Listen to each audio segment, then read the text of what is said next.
नमस्कार, मैं हूं पल्लवी सिंह और आप मेरे साथ देख रहे हैं आर्या न्यूज। रुक करेंगे उत्तराखंड की बड़ी खबरों की ओर। उत्तराखंड में मुख्यमंत्री पुष्कर सिंह धामी अपने फैसलों को लेकर अक्सर चर्चा में रहे हैं। मंत्री पुष्कर सिंह धामी ऐसे कार्यरत करते हैं जो कि जनता और नेता के बीच में दूरी को कम करता है।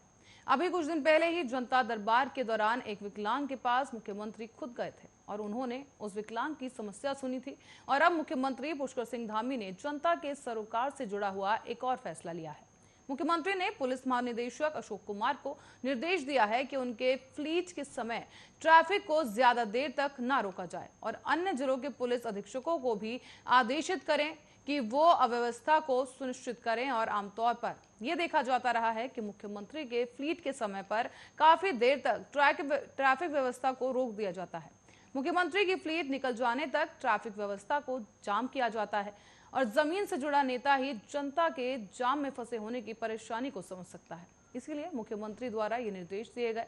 उत्तराखंड के पूर्व राज्यपाल सुदर्शन अग्रवाल ने भी अपनी सुरक्षा कर्मियों में कटौती की थी और अपनी फ्लीट में गाड़ियों की संख्या को भी घटा दिया था। ऐसे में पूर्व राज्यपाल सुदर्शन अग्रवाल ने एक निजी मीडिया संस्थान को साक्षात्कार दिया था, जिसमें उन्होंने कहा था कि जब उन्होंने उत्तराखंड के राज्यपाल का पद संभाला तो उन्होंने अधिकारियों को आदेश दिए थे कि उनकी फ्लीट के समय 2 मिनट से ज्यादा ट्रैफिक को ना रोका जाए।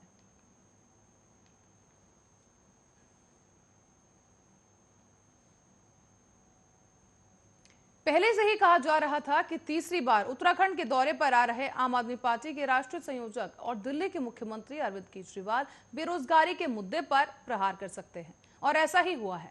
रविवार को हल्द्वानी में अपने दौरे के दौरान मीडिया से मुखातिब होते हुए अरविंद केजरीवाल ने कहा है कि राज्य में रोजगार बढ़ाया जाएगा। यहाँ रोजगार बढ़ाने के लिए सभी कदम उठाए जाएंगे और इस दौरान केजरीवाल ने युवाओं के लिए एक बड़ी घोषणाएं भी की। उन्होंने कहा कि उत्तराखंड में आम आदमी पार्टी की सरकार आने पर 6 महीने में 1 लाख नौकरियां दी जाएंगी। उन्होंने ये भी कहा कि सरकारी और निजी क्षेत्र में 80% नौकरियां उत्तराखंड के युवाओं के लिए आरक्षित की जाएंगी। इससे पहले उन्होंने देवभूमि को नमन करते हुए अपना संबोधन शुरू किया था। बताते चलें कि कहा गया है कि हम उत्तराखंड के 21 सालों की दुर्दशा को 21 महीने में सुधारेंगे। उत्तराखंड पलायन प्रदेश बन गया है और यहाँ पर युवा रोजगार मांग रहा है और इस दौरान उत्तराखंड के युवाओं को रोजगार देने के लिए ही केजरीवाल सरकार ने 6 बड़ी घोषणाएं कर दी हैं। उन्होंने कहा कि आप सरकार बनने के बाद उत्तराखंड के युवाओं को रोजगार उपलब्ध कराया जाएगा। रोजगार न मिलने तक हर परिवार से एक युवा 5,000 रुपए प्रति माह युवा को दिए जाएंगे। सरकारी और प्राइवेट संस्थान में उत्तराखंड के 80% युवाओं को रोजगार दिया जाएगा। साथ ही कहा गया है कि उत्तराखंड में सरकार बनने के बाद 1 लाख नौकरियां निकाली जाएंगी। उत्तराखंड के युवाओं के लिए जॉब पोर्टल तैयार किया जाएगा और वो एक जॉब पोर्टल होगा। उत्तराखंड में रोजगार और पलायन मंत्रालय भी बनाया जाएगा।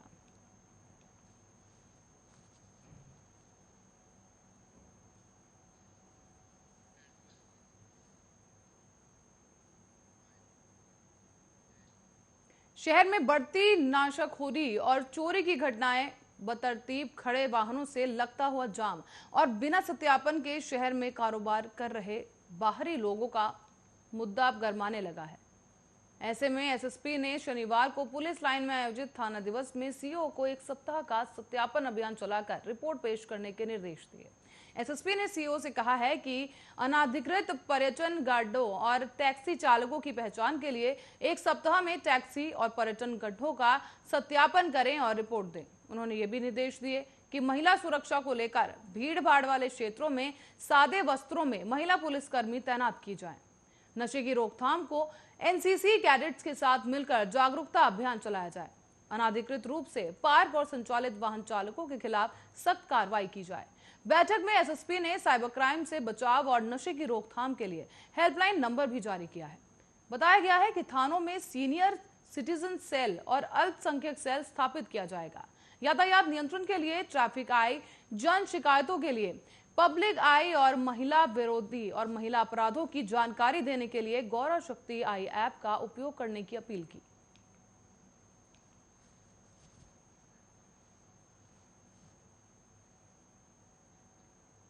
पूर्व मुख्यमंत्री हरीश रावत उत्तराखंड में परिवर्तन के लिए हरिद्वार में पार्टी के दूसरे चरण की यात्रा का आगाज करने की तैयारी में थे। लेकिन पंजाब कांग्रेस की गुटबंदी ने ऐसा पेच फंसाया कि रावत को हरिद्वार के बजाय चंडीगढ़ का रास्ता पकड़ना पड़ा। उत्तराखंड में सत्ता परिवर्तन के लिए यात्रा के जरिए वातावरण बनाने की कोशिशों में जुटी कांग्रेस के लिए अब पंजाब से खबर आई है कि वहां परिवर्तन हो गया है।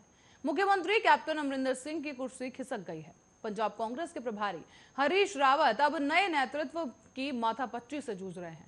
उत्तराखंड में सत्ता की वापसी के लिए जद्दोजहद कर रही कांग्रेस ने राज्य में परिवर्तन यात्रा शुरू कर दी है। इसमें वो राज्य की जनता से सत्ता परिवर्तन की अपील कर रहे हैं। यात्रा का दूसरा चरण हरिद्वार से शुरू हो चुका है, लेकिन दूसरे चरण की यात्रा के पहले दिन ही हरिद्वार में खास प्रभुत्व रखने वाले पूर्व सीएम और चुनाव संचालन समिति के अध्यक्ष हरीश रावत पंजाब में उपजे सियासी संकट के कारण इस यात्रा में शामिल नहीं हो पाए। पूर्व सीएम हरीश रावत को भले ही पंजाब कांग्रेस प्रभारी की जिम्मेदारी मिली है, लेकिन उनका दिल उत्तराखंड के लिए ही धड़कता है। यही वजह बताई जा रही है कि पिछले दिनों पंजाब का प्रभार छोड़ने की बात कह चुके हैं वो, और अपने इस निर्णय से उनकी पार्टी की राष्ट्रीय अध्यक्ष सोनिया गांधी को भी अवगत करा दिया गया था, लेकिन उन्हें पंजाब का मसला सुलझाने तक पद पर बने रहने के निर्देश मिले हैं।